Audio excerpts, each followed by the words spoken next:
역사적 예수에 관한 논쟁을 들어보셨는지 모르겠습니다.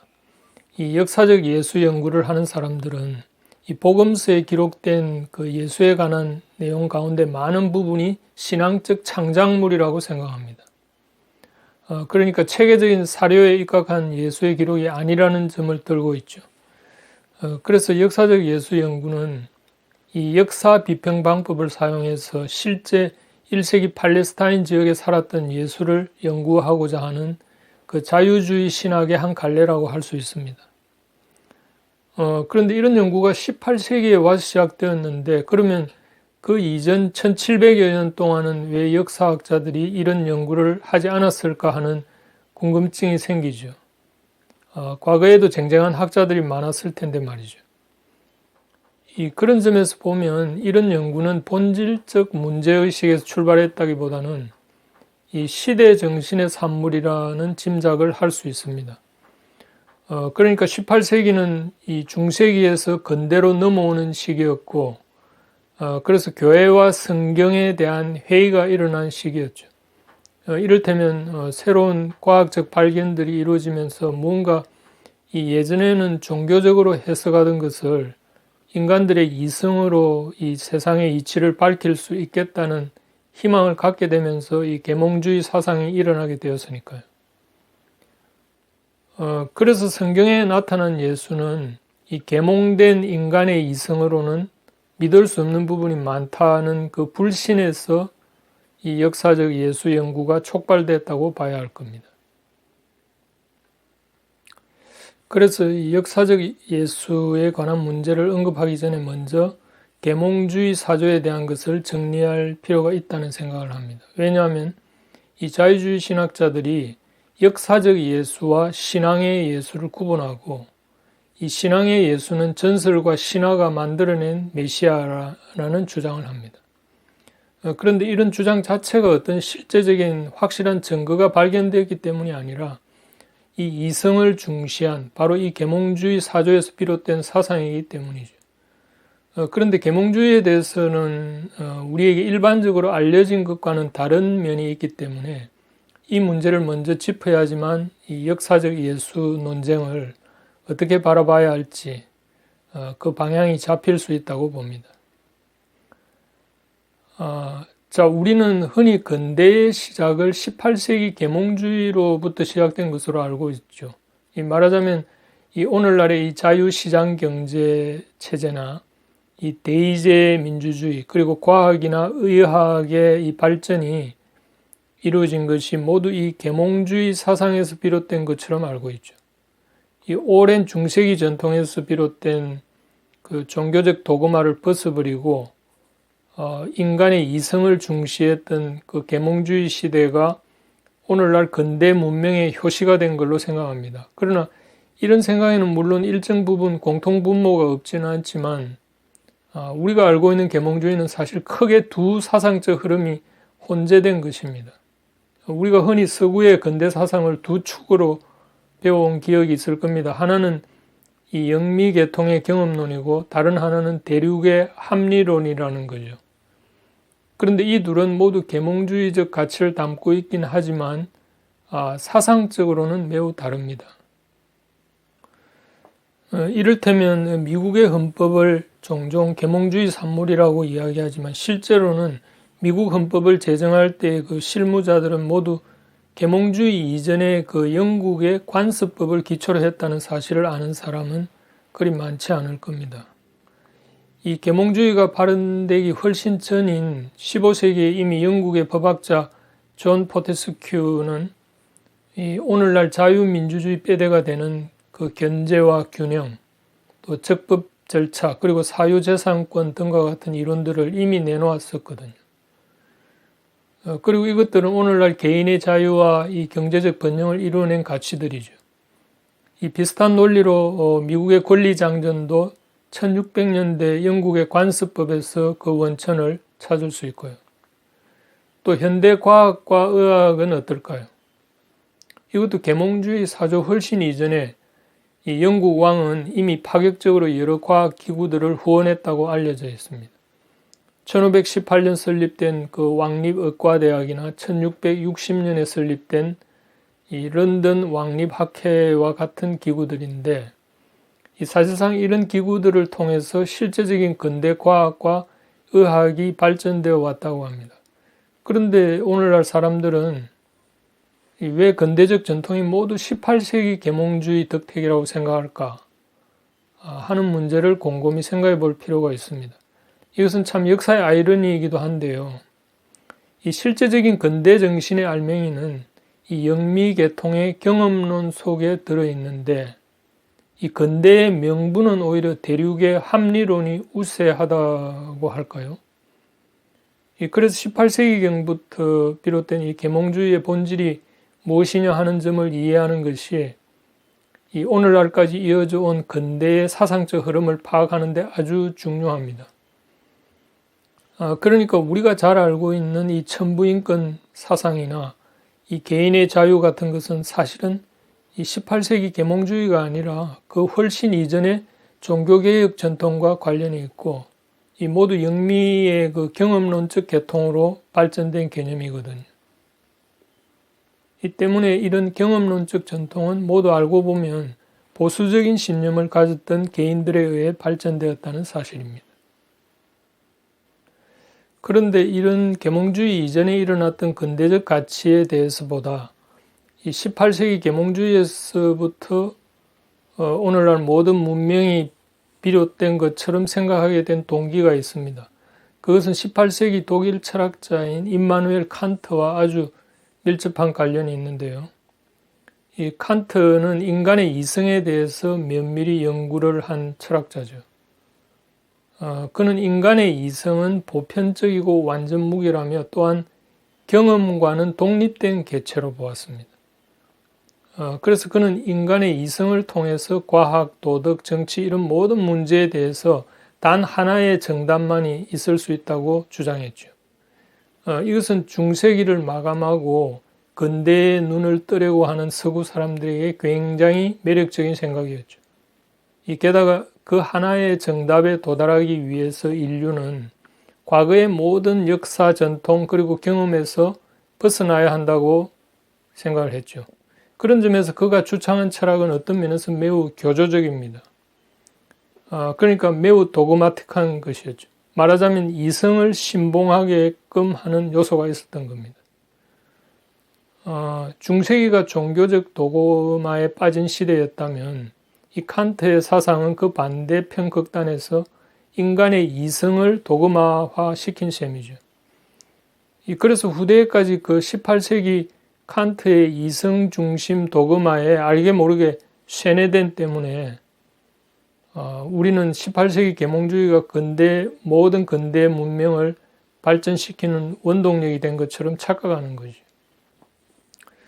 그러나 역사적으로 볼 때 이런 칸트의 사상으로 대변되는 계몽주의는 잘못된 것일 뿐만 아니라 매우 위험하기도 한 것이었다라고 평가할 수 있습니다. 왜냐하면 인간의 이성이라는 것이 역사, 전통 그리고 경험에 뿌리를 두지 않고 그것으로부터 벗어나게 되면 아주 황당한 개념들이 수없이 많이 만들어질 수 있기 때문인데요. 칸트와 동시대 철학자였던 그 장자크 루소의 그 계몽주의 철학이 바로 그 좋은 예입니다. 이 루소의 철학이 프랑스 혁명의 기폭제가 된 것은 누구나 잘 알 겁니다. 이 많은 사람들이 프랑스 혁명을 근대적 민주주의의 효시로 볼지 모르지만 사실은 이 프랑스 혁명 사상이야말로 오늘날 그 공산주의나 나치즘 같은 이 전체주의의 효시가 된 사실을 알만한 사람들은 아실 겁니다. 왜냐하면 마르크스도 이 역사적 전통과 경험을 무시하는 보편적 이성의 옹호자였거든요. 나폴레옹이 그랬고 심지어 20세기에 와서 히틀러나 그 킬링필드의 주역인 캄보디아의 폴포트 정권이 그랬죠. 이 소위 공산혁명을 주도한 사상가들이 내세운 그 과학적 사회주의라는 그 사상 자체가 이 역사와 경험을 무시한 인간 이성의 산물이었죠. 모두 칸트의 사상을 물려받은 셈입니다. 이처럼 현대에 벌어진 그 최악의 비극들 대부분이 인간의 이성을 발휘해야 한다고 주장한 인간들이 벌인 일입니다. 그런데 이와 대조적으로 우리가 만든 대부분의 실질적인 진보는 앞서 언급한 것처럼 상당 부분 계몽주의 이전의 보수적인 전통에서 비롯됐습니다. 이 보수주의적 전통은 인간이 이성적 존재이긴 하지만 늘 불완전하고 변덕스러운 존재라는 사실을 잘 알고 있었죠. 그래서 언제나 진보를 이끌어내는 새로운 개혁은 과거에 축적된 지식과 전통이 없으면 불가능하다는 것을 보수주의자들은 잘 알고 있었던 겁니다. 존 셀던이나 데이비드 휴움, 아담 스미스, 에드먼드 버크 같은 이런 경험론 계통의 사상가들은 일관되게 이 추상화된 이성을 신뢰해서는 안 된다고 주장했죠. 그리고 그들은 모든 일에 있어서 관습, 역사, 경험을 최대한 가까이 해야 한다고 촉구했고요. 자, 그렇다면 왜 우리는 지금까지 계몽주의를 우상화하면서 근대의 모든 진보가 마치 인간의 이성을 중시한 18세기 계몽주의에서 비롯된 것처럼 착각을 해왔는지 대충 짐작이 갈 겁니다. 그것은 계몽주의자들이 과거의 전통을 고루한 것으로 여기고 인간의 이성을 통한 자신들만의 그 새로운 체계를 세우고자 한 열망이 그 당시 시대 정신에 부합했기 때문이 아니었을까 합니다. 이 경험에 구애받지 않는 칸트류의 그 완전무결한 진리 체계는 이상주의적 인간들에게는 언제나 매력적이죠. 그건 지금도 마찬가지라는 생각이 드는데요. 이를테면 그 사회주의는 역사적으로 실패한 정치 실험인데 여전히 오늘날에도 사회주의적 열망은 사라지지 않고 있습니다. 그 이유가 무엇일까요? 물론 여러 요인이 있겠지만 그중 하나가 바로 인간이 우리 사회를 완벽하게 설계하고 꾸밀 수 있다는 이상주의가 인간의 잠재의식 속에 언제나 자리하고 있기 때문일 겁니다. 결국 칸트의 사상은 그 이후의 모든 학문 연구에도 지대한 영향을 미치게 되고 그래서 모든 과거의 전통적 굴레에 억압받던 사람들에게는 이 칸트의 사상은 새로운 이상향과 같은 것이었죠. 말하자면 인간의 이성은 이 모든 진보의 원천이 될 수 있을 것이라는 꿈을 심어준 거니까요. 그러나 역사와 전통 그리고 경험을 중시하는 잉글랜드와 그 스코틀랜드계의 보수주의자들의 목표는 달랐습니다. 그들은 인간의 이성을 믿을 만한 것으로 생각지 않았죠. 물론 인간은 이성적 사유를 통해서 많은 것을 할 수 있지만 인간은 언제나 나약한 존재이고 불완전한 존재임을 항상 인식했던 겁니다. 그래서 과거에 축적된 전통과 지식에 의하지 않으면 이 사회는 불안정하게 된다는 것을 통찰했고 그래서 무엇보다 경험과 상식이라고 알려진 것들을 중시했던 겁니다. 이것에 반해서 오늘날 칸트류의 이성을 중시한 대륙의 합리론자들의 후예들은 여전히 새로운 그 교조적인 신념 체계를 만들고 싶어 하죠. 바로 새로운 어떤 주의, 그 이점을 만들어내는데 목을 맵니다. 소셜리즘, 페미니즘, 인바이런멘탈리즘 등등 말이죠. 말하자면 현실에서 어떻게 적용될지는 고려하지도 않고 어떤 보편적인 확실성을 가진 것이라고 생각하는 이상적인 상태를 쫓아가는 거죠.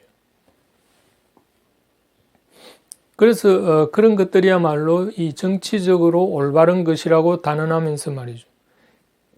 게다가 이들은 그 자신들의 교리를 받아들이지 않으려 하는 사람들을 경멸합니다. 개념이 없다느니 또는 반자유주의적이다 혹은 수구 꼴통이다라는 그 따위의 낙인을 찍고 마치 자신들은 역사의 오른편에 서 있는 것처럼 지적으로 오만한 태도까지 엿볼 수가 있습니다. 아무튼 이 칸트의 이성중심 사상은 인간의 이성을 통해서 이 세상의 모든 이치를 따지게 됩니다. 그러다 보니 결국 물질만이 가장 신뢰할 만한 대상이 되는 것이고 이것은 결국 유물론 사상으로 발전합니다. 칸트 자신이 의도한 건 아니겠지만 바로 과학적 사회주의라는 이름으로 이 유물론 공산주의가 탄생한 것은 결코 우연이 아니죠. 그리고 이런 사상을 통해서 역사의 진보가 이루어진다는 착각이 계몽주의에 더해진 겁니다. 그러나 실제로는 어떻습니까? 이런 이성 중심의 계몽주의는 결국 공산주의와 또 1, 2차 세계대전으로 이 역사를 퇴보시켰죠. 말하자면 이 대륙의 합리론 계통의 계몽주의는 이런 극단적인 인간의 이성을 신봉한 결과 결국 유물론에 기반한 전체주의를 탄생시킨 셈입니다.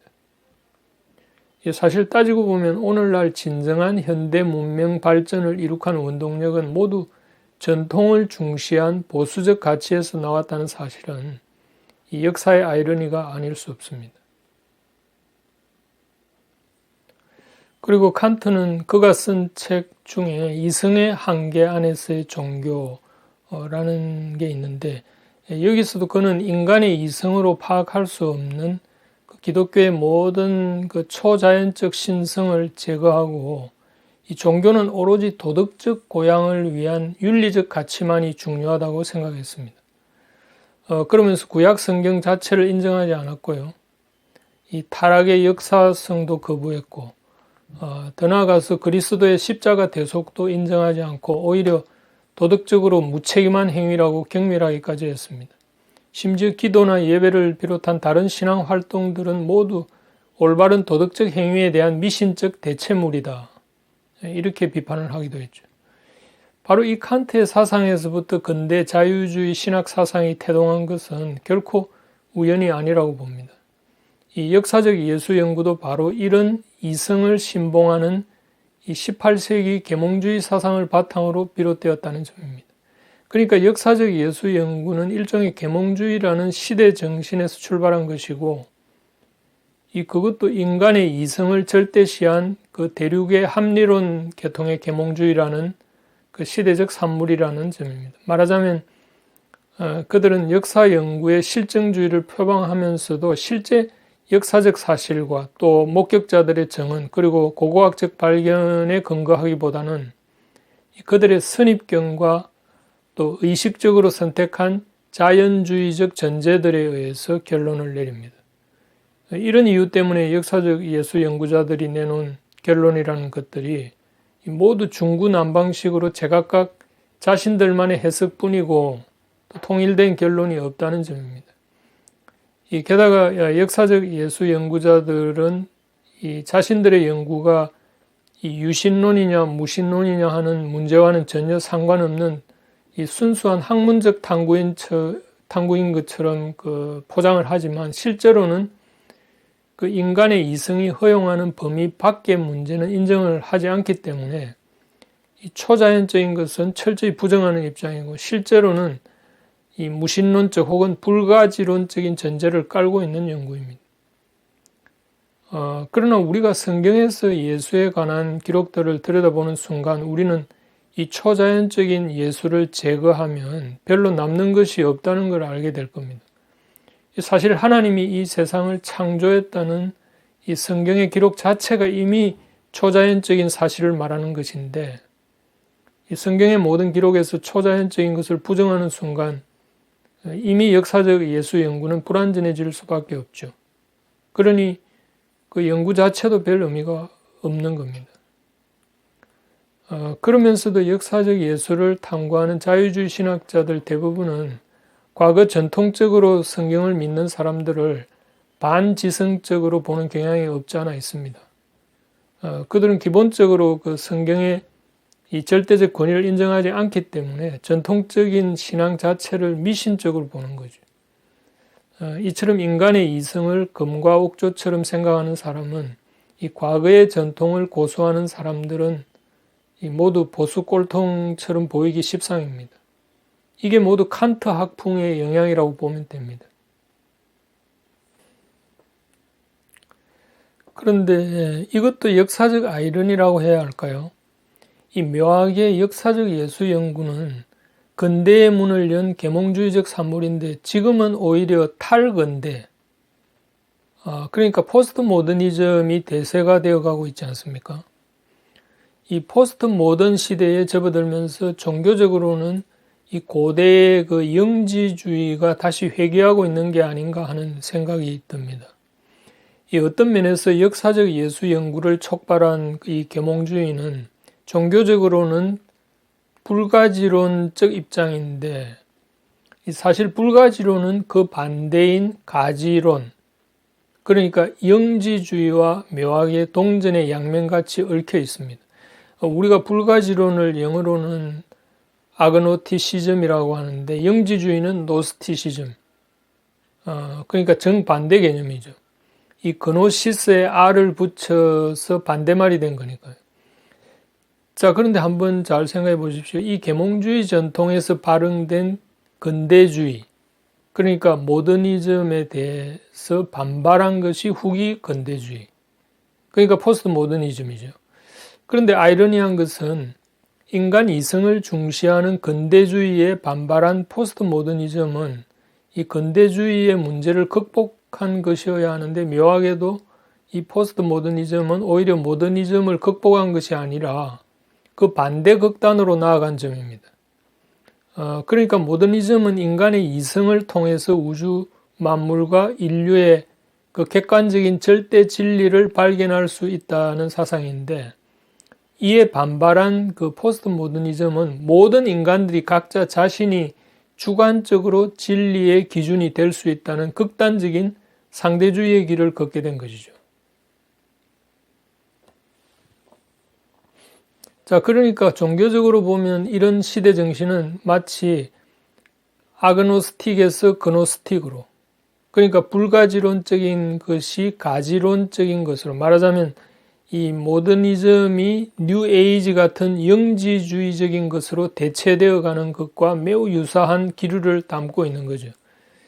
그러나 사실 이 두 조류, 그러니까 불가지론과 영지주의는 정반대이지만, 이 주류 기독교 전통에서 보면 둘 다 똑같이 반기독교적이고 이단적이라는 사실입니다. 이것은 말하자면 인간의 이성을 절대시하는 근대주의와 그리고 인간이 모두 스스로 진리의 주체가 될 수 있다는 이 포스트 모더니즘은 결국 성경적 세계관과 충돌하기 때문인데요. 성경적 세계관의 핵심이 무엇입니까? 이 성경적 세계관은 이 하나님의 창조와 그 인간의 타락과 그리고 그리스도를 통한 구원이라는 과정이 역사 속에서 일관되고 또 통일적인 전망을 갖는 겁니다. 이 성경적 세계관에서 인간의 이성이란 것은 이 하나님의 계시에 대해 반응하는 그 메커니즘의 하나이지 그 자체로 우리가 신봉할 대상은 아니지요. 우리는 중세기처럼 교권주의에 빠져서도 안 되지만 인간의 이성이 절대적인 신의 자리를 대신하는 계몽주의적 근대주의에 빠져서도 안 되고, 그렇다고 이 상대적으로 인간 각자가 모두가 스스로 신이 될 수 있다는 탈근대의 이런 영지주의적 환상에서도 벗어나야 할 겁니다. 이 오로지 죄인인 인간이 거룩한 신에게 나아가기 위해서는 대속을 필요로 한다는 계시에 우리가 본능적으로 반응하는 것이야말로 이 사실 인류의 가장 오래된 정체성이기도 합니다. 때문에 역사적 예수 연구들의 전제는 모두 성경적 세계관의 그 통일되고 일관된 전망을 무시하기 때문에 결코 의미 있는 결론에 이르지 못할 것이다. 저는 그렇게 봅니다.